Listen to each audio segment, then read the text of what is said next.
There's a reason why people like Hasan Piker refuse to even be on stream with someone like me, Sneeko, or Nick, or any of these guys. And I'll show you guys what I mean by this. Look at this. Here he is at Oxford. This is just a couple months ago.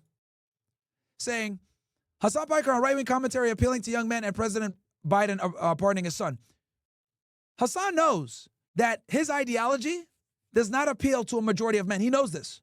A lot of his fans are cat lady weirdo and pencil-neck motherfuckers, right? So him, Dean Withers, a lot of these guys, Dean, I'll give him a little bit more credit because he'll do debates every now and then, but these guys know that their male audience will come over to us because guys like myself, etc., when we talk about being a man, they are more likely to experience what we talk about when it comes to the masculine journey than what Hasan and these other niggas talk about. Does that make sense? So if a guy grows up, right, and let's say it grows up in a progressive family, his family teaches him to be super woke, be egalitarian, everyone's equal, blah, blah, blah, right? Have this worldview, this ideal worldview where, you know, kumbaya, everyone is equal, right? A young man. As this young man goes through the world, he's going to start to realize that his experience is not the same as a woman's experience. What he'll start to realize is certain privileges and accesses are not given to him as his counterparts, especially if it's a white guy. He's going to notice that people that are minorities get certain opportunities that he doesn't get. He's going to notice that women get preferential treatment. He's going to see with his own two eyes reverse discrimination. Okay? Now, here's why the left is evil. The left tells them that you should just shut up and take it. Women are to be treasured. Black people are never to be criticized. Jews deserve to have positions of high power all across our fucking government and society. And you just need to shut the fuck up and not notice it. And if you do talk about it, you're a bigot. Okay? This is what the left tells people. This is what they tell young men. Right? So what ends up happening is they're in a rock and a hard place. Because on one end, they're being told by everybody that they need to be the better man. They need to do what's right. They need to be non-racist. They need to be accepting of 99 genders. They need to be accepting of women wanting to be equal to them. They need to be accepting of all this egalitarian, complete fucking bullshit. But in their real life experience, they see that they get passed up by everybody else because they're a young man. They realize that society ostracizes them. They realize that they're not getting a fair shake at life like everybody else, despite the fact that they cram this fucking woke ideology down their throat and tell them we're all equal. Right? Then something magical happens. They tune into a Fresh and Fit podcast, and they catch me on a rant saying that women are fucking retards, and they need to go back to being second-class citizens, and we give them way too much fucking privilege. Then they hear me say shit like, Jews run America. Then they hear me say shit like, hey, we got black fatigue. We're tired of these niggas destroying our cities and committing crimes and not being held accountable. Holy shit. Light bulb goes off. They're sitting there on their fucking TV, fucking bewildered. Finally, somebody is saying out loud what I've been thinking. I'm not alone. I've always thought this, but I've never said it. Because everyone around me tells me that I need to just shut up and take it and accept the fact that men are heavily ostracized from society and any semblance of masculinity is demonized. But then you turn on fucking YouTube and you see some random Sudanese nigga giving you guys a rant saying that it's unacceptable to be fat, it's unacceptable to wife up. Jeets are coming in and taking our jobs with these H-1B visas, which is a scam. Zionist Jews run America and have dual allegiance and run our foreign policy and are subservient to another fucking government. We need to get rid of AIPAC. Women are stupid and shouldn't have the right to vote because they're single issue voters. This is all fucking craziness that you guys are hearing. But guess what happens? You wake up. Okay? Because regardless of how that man is raised, regardless of what he watches, regardless of what he consumes, He could watch left-wing media all fucking day, telling him to be the better man and be an egalitarian, etc. But his life experiences don't represent that. What's ideal and what's real are two different things. And the real fucking reason that Hasan Piker, Kyle Kulinski, Vosh, CNN, Young Turks, all these fucking guys, the real reason why they hate people like me and they hate people on the right wing that are racist or bigoted or anti-Semitic or misogynistic or whatever else fucking bullshit-istic they want to use, the real reason why is because they know that if they allow someone like us a platform to debate their ideas real fucking time in front of their audience, you know what the men are going to do? Hold on one second. This guy makes a lot of sense. I've privately thought these things for many years, but I never said it outwardly. And bam, just like that, converted. Because the truth is dangerous, chat. The truth is fucking dangerous. Now, the left will sit there and tell you, oh, don't worry about it, man. Like, no, you're not being ostracized just for being a guy. Like, these family court laws are totally fine. You know, women are great. Like, we need to just trust them and keep getting married to them, or we got to go ahead and enable them to be or be degenerates. Oh, no, you know, them boys don't run America. Like, look the other way, bro. Stop noticing. But the reason why people like us explode in popularity as soon as censorship is receded, like we are now, you're seeing the rise of a lot of, you know, right-wing individuals kind of hitting the mainstream again, is because we tell the truth. When you tell the truth, and most importantly, when people are able to empathize and understand what you're talking about because they go through it themselves, that's when you become dangerous and you become a powerful tool.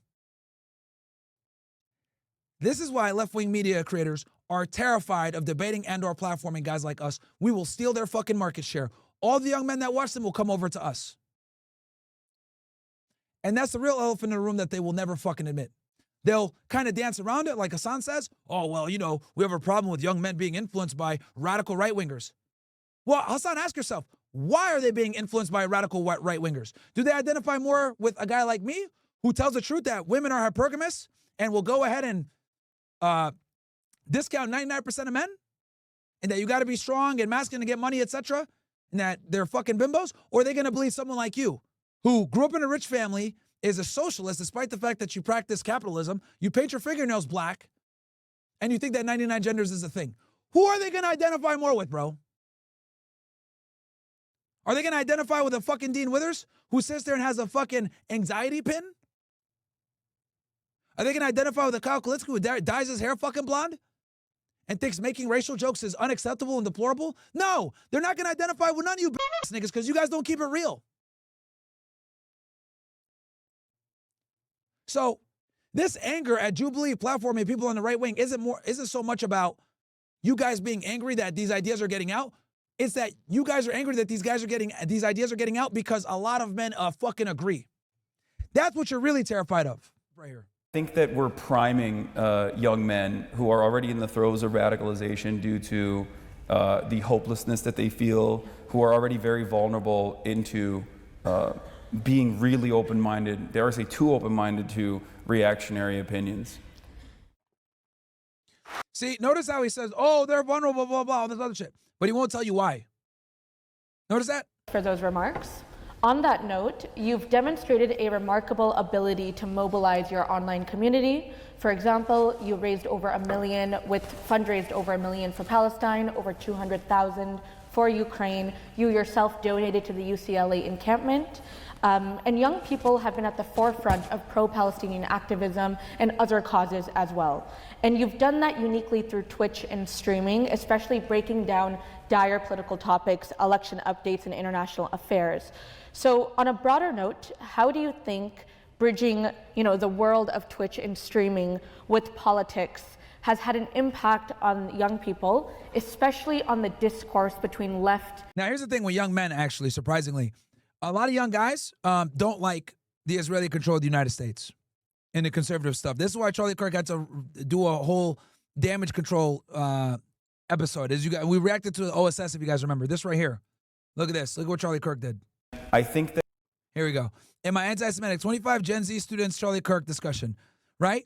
So he dropped it, and we reacted to this on another show, right? But basically, this was damage control for why so many young people, especially young men, don't like Israel. In right-wing discourse. Oof. So I think that my little community online is almost like an island in a sea of sharks for the most part. I think that Twitch has this profound ability to get people to be invested in certain causes.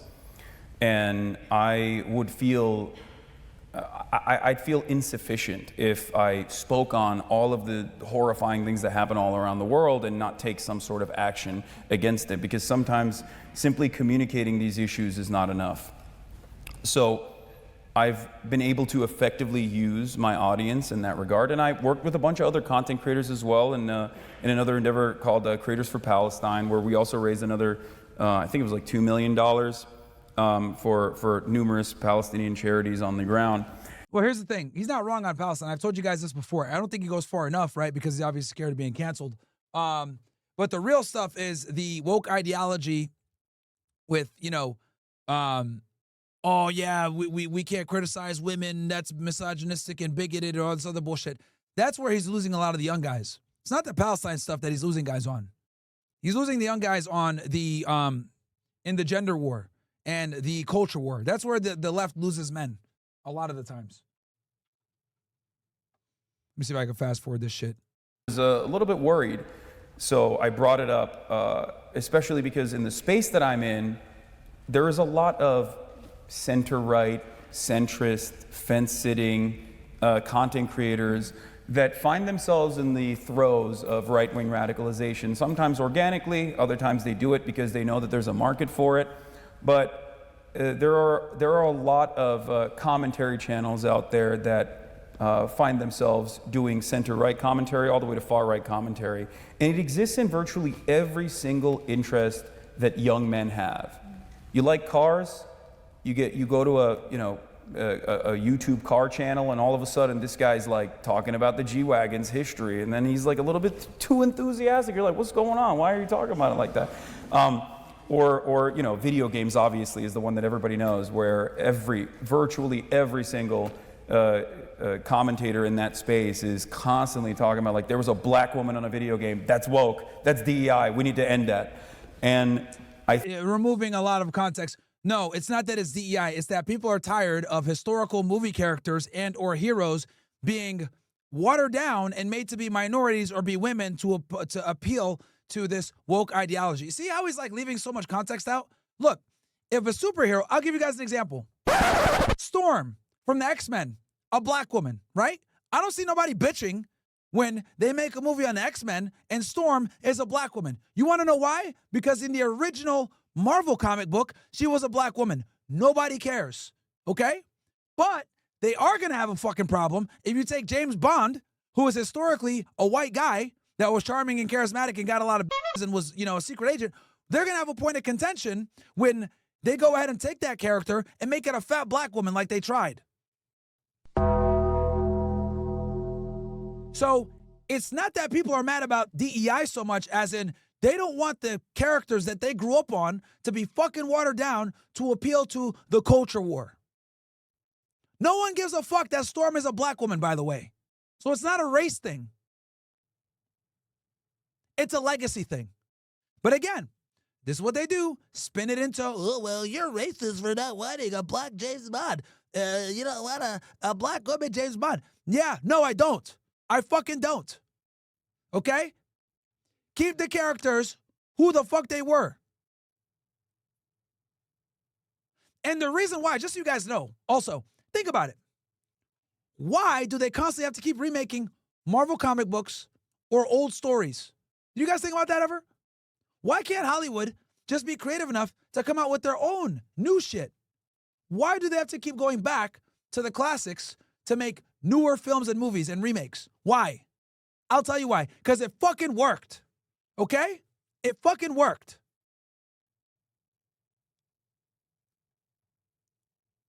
So if it worked and it was created a certain way, it needs to stay that same way. We don't want to fucking get, a lecture on culture and race acceptance when we're watching fucking Captain America. No thank you, bro. No thank you. I didn't come here to get this fucking woke ideology shoved down my fucking throat while watching a movie. All right? We want a white Captain America. We want a white fucking Batman. We want a white Superman. We want a black female Storm. We want a womanizing Gambit with the Cajun accent.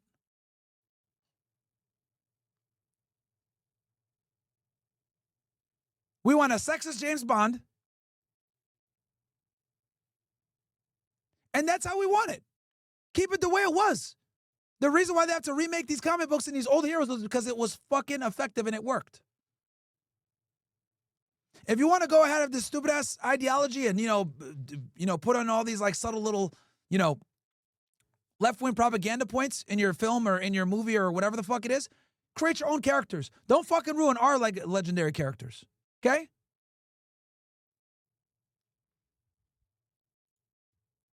I think that we're priming young men who are already in the throes of radicalization due to the hopelessness that they feel, who are already very vulnerable in. They feel hopelessness because guys like you aren't genuine and don't talk about what they experience. Okay? The left wing is more concerned with coddling to women and making them feel good, right? And having this egalitarian mindset than telling guys the truth about what's really going on. So this is why so many guys gravitate towards us, because regardless of how offensive you might think we are, it's the fucking truth. A lot of you guys don't follow me because I'm just over here talking shit. No, a lot of you guys follow me because I've said things that you've experienced. I've said things and reacted to things that you guys deal with on a daily basis. I tell you guys the truth about female hypergamy. I tell you guys the truth about who really runs this country. And what you're able to do is you're able to take what I say and either A, independently corroborate it through your own research, or B, you've lived it.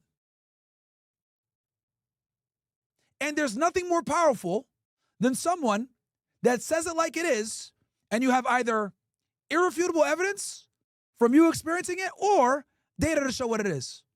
And the fact that I say it, despite the fact that it's taboo and can get me canceled or lost me millions of dollars like in this case, that's what resonates with you guys more. This is why Joey Swole right now is getting fucking cooked, as a matter of fact. Perfect timing. The reason why Joey Swole is getting cooked right now is because what he's basically proven is that he's not willing to stand on anything. And if the woke mob puts enough pressure on him, he will go ahead and backtrack what he's doing. People don't respect that. It's better to have a diehard supporter audience that's smaller, that fucks with you, where you can do what you want to do, than have a huge audience that is lukewarm. And this is why so many men have left the Democrat Party. This is why so many men have left the progressive side of the internet. This is why so many men have gravitated more towards the right. And Hasan knows this, by the way, chat. He knows this. He fucking knows this. Now, he obviously dresses it up in a certain way to make it like, oh yeah, these right-wing influencers are preying on them. No, motherfucker. It's not that we're preying on them. It's that we tell the truth and they're like, holy shit, this guy resonates with me. This is why he hates guys like me and Tate so much. To being really open-minded, dare I say too open-minded to reactionary opinions. So just shifting to the election, you and other left-leaning commentators have been vocal in condemning decisions by the Democratic Party in the run-up to the election. You were actually kicked out of the DNC, and I'd love to hear a little bit more about that. But even after that, you know, in the recent pardoning of Hunter Biden, you even called like liberals stupid in the recent video that you put out about that. So do you think repeated criticisms by prominent left-wing figures cost the party this election, and do you think they deserved it? I don't think that my criticisms of the party were costly to the election. I often think if I had that... Yeah, what's costly to the election is that the Democrat Party has been ostracizing men for a very long time. and they prioritized the minority and the female vote over the male vote. And guess what? The men showed up, but they voted for Trump instead. That's why the Democrat Party lost. And to be honest with you, this is why the Democrats keep losing guys. And this is why people like Hasan and Dean Withers and Kyle Kulinski are losing their minds trying to bring back young men. They can't, though, because they're bitch nigga liars. Capacity, because this is something that people say. And they're fucking soft. If you made a racial joke in front of someone like Hasan or Kyle or whatever, and no one was around, there was no cameras, they'd probably laugh. But when those cameras come on, they'd have to condemn you. That's why nobody respects progressive commentators. Welcome, punch! If it was a fucking locker room and you made a joke about a woman being stupid or they shouldn't drive, they'd probably snicker a little bit. But if cameras were on, they wouldn't behave that way. That tells you everything you need to know. Say all the time, where you're like, you're too critical of the Democrats. I'm like, well, first of all, if they listened to me, I think that they probably would have performed better. You know, that's one thing that I've seen at least. But also, if I had this kind of motion, Bernie Sanders would be president. This would be the end of his second term, you know? I don't. But also, if I had this kind of motion and this kind of influence, then... And the reason why is because the left has lost the young men. The left has lost the young men. Rightfully so, by the way, because the left does not identify or take masculine problems seriously. It's another thing as well, chat. The left does not take masculine problems seriously. They laugh at it, they scoff at it, and they would rather go ahead and simp for women. And the Democratic Party would be stupid not to come and like beg for an audience with someone like myself. I was this like supposed kingmaker. So no, I don't think independent media, especially on the progressive side, that was critical of the campaign, that cost the election. I think you can't really. What cost them the election is because left-wing media relies heavily upon mainstream, CNN, etc. We saw that with how Kamala Harris campaigned, right? We saw two different opposing sides. We saw Kamala Harris on one side get the endorsement of A-list celebrities, go on mainstream platforms. She went and used the pre-social media route to garner influence. Then you see Donald Trump on the other end, right? Outside of Fox News, he basically stuck to alternative media, mostly. He also did some adversarial interviews with CNN and shit like that too. But what really got Trump a lot of push was he went on Joe Rogan. He went on social media platforms. He went on podcasts. Kamala Harris did not do that. Kamala Harris only did one podcast. I think it was Call Her Daddy, right? Which is, congratulations, you went on some Horace podcast. What the fuck? She refused to do Joe Rogan. Or actually, no, she wanted Joe Rogan to go to her, and it was only going to be for like 45 minutes to an hour. And that's why she lost, rightfully so. Rightfully so. Alternative media is the new media. Mainstream media don't got pulled like that no more, unfortunately. Right? Tucker Carlson is bigger now than when he was on Fox News. So that proves it. He left Fox and he became bigger. If that doesn't prove that mainstream cable news is fucking cooked, I don't know what else is. And the only way they're going to survive is they're going to have to start platforming alternative media guys. Outflank the campaign because at the end of the day, they have $1.5 billion in their war coffers, and they're using that to be like, this is what we represent. So even if I were to, for example, let's say, try to get people to vote for Kamala Harris by lying and telling them she actually is super woke on Israel. She said to me secretly she's going to dismantle the Zionist entity piece by piece. Yeah, never. I told you guys before, Democrats cuck for Israel too. They just do it behind closed doors. Please go out and vote for her. She hates genocide. And then she goes on television and she's like, you know, Israel is super cool and I love Israel and we have to give more weapons to Israel. Israel has a right to defend itself. People are going to hear that and they're not going to listen to me. So there's no way that you can outflank the campaign in that regard. So I think it all still goes back to what they choose to communicate, how they communicate it, and ultimately it goes back to policies. Are they addressing the material realities, the fears and anxieties that people experience? And I don't think the Democrats do a good job with that at all, and I've been very critical of that because I don't want Donald Trump to win. I understand that American. Too late, nigga.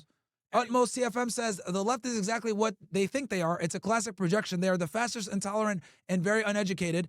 Just because you could read a book and regurgitate words does not mean you're intelligent.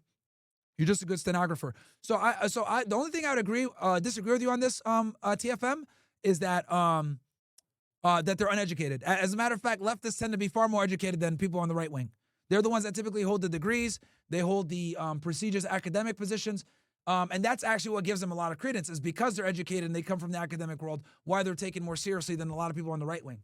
And I think as much as people dislike Ben Shapiro, this is one thing I actually do like about Ben Shapiro, because I'm capable of giving flowers to even people I don't disagree with. One thing I like about Ben Shapiro is that he's a Harvard grad. Okay? He is a Harvard grad. And that's very important for us on the right wing, where we need more people that are prominent, that have higher level education, that can fight back against the academic institution of the left. Okay? Because one of the things that the left uses to make us lose credibility is they say that we're a bunch of hillbilly idiots that aren't educated. So I think we need more people on the right wing going to prestigious schools, okay, holding degrees from prestigious schools, so that we can go ahead and speak in their language. As you guys know, I went to Northeastern University, prestigious, private school in Boston, okay? The reason why I'm able to debate a lot of these college students when I go on these campuses or whatever is because I speak their fucking language, okay? I speak that academic, pompous, right, pretentious language. I understand how they think because I came from that world. Guys, Boston, Massachusetts is one of the most liberal cities in America, okay? So my thing is, I look at it like, if we're going to have debates and fight the left, we need to be able to convince people on their side. And the way to convince people on their side sometimes is having the same educational background, but giving different ideas. Because one of the ways that the left disqualifies people on the right is by saying that we're stupid, we're not educated, we're not capable of academic thought. So I know a lot of you guys don't like Ben Shapiro, but this is one thing I actually like, and this is actually what blew him up, is he would be able to go and debate these Oxford and Harvard kids on culture situations and political situations. He's 100% wrong on Israel, of course. But we do need more people like that in the right wing that are educated, that hold degrees from prestigious schools, so that we can battle these fucking leftists in the academic field too. Does that make sense, chat? A lot of the times you need to be able to speak people's languages to convert them.